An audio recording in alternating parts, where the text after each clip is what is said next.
Hi guys! For today's video, samahan niyo ako for another day of my life.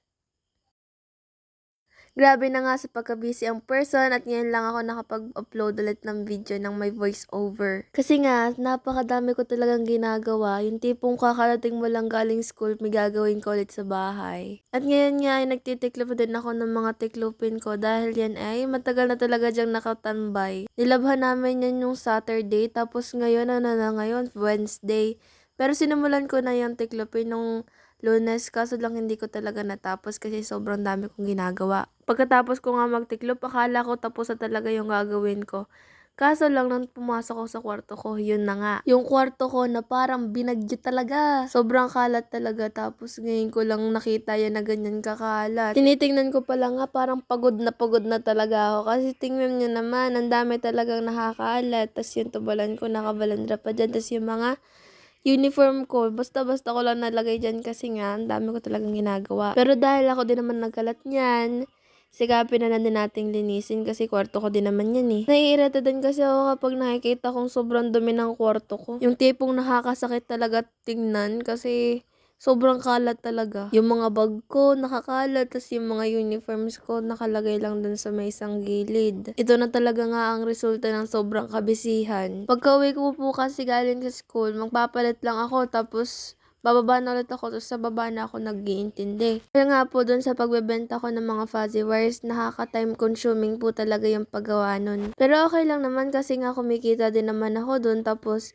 nakakapag-ipon na din ako. At grabe nga yung basurahan ko sa kwarto. Sobrang tagal ko na kasi din hindi natapon kaya sobrang dami na nila. Hindi na din nga po pala ako makapag-video sa school namin dahil nga sinosurrender na yung phones namin tuwing umaga tapos nakukuha lang namin siya tuwing hapon na. Kaya nakapakahirap ka talaga kasi hindi ko alam kung anong i-video ko or kung kailan ako makakapag-video kasi tuwing uwi nga ako, sobrang busy ko din. Kapag sa school naman, hindi din naman ako makapag-video dahil kinukuha naman yung cellphone namin. Ng mga nakaraang araw talaga, ang mga pinost ko na lang yung mga paggagawa ko ng fuzzy wires, yung mga nagawa ko, tapos pag-aayos ko ng aking school bag.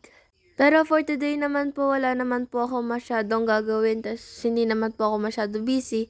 Kasi po yung fuzzy wires ko ay hinihintay ko pa po dumating kasi kaka-order ko lang. Kasi po naubos na din po talaga yung una kong nabili. Kaya hinihintay ko na lang po yung dumating para makapagawa na ulit po ako ng mga flowers gawa sa fuzzy wires. Kaya po habang hindi pa naman po ako busy, sinulit ko na din po yung oras nito para makapag-intindi din na aking mga gawaing hindi ko pa nagagawa. Tulad ng pagtitiklo, pag-aayos ng kwarto ko, at pag-arrange ng mga gamit ko. Grabe ko ngayon ko lang na-realize, parang iba pala talaga ang boses ko ngayon kasi masakit talaga yung lalamunan ko. Pero pinilit ko talaga mag-voice over kasi mas gusto ko talaga yun. Kumuha lang din nga po pala ako ng konting pagkain sa baba dahil gusto ko naglalagay talaga ako sa aking kwarto kasi minsan talaga nauubusan na ako.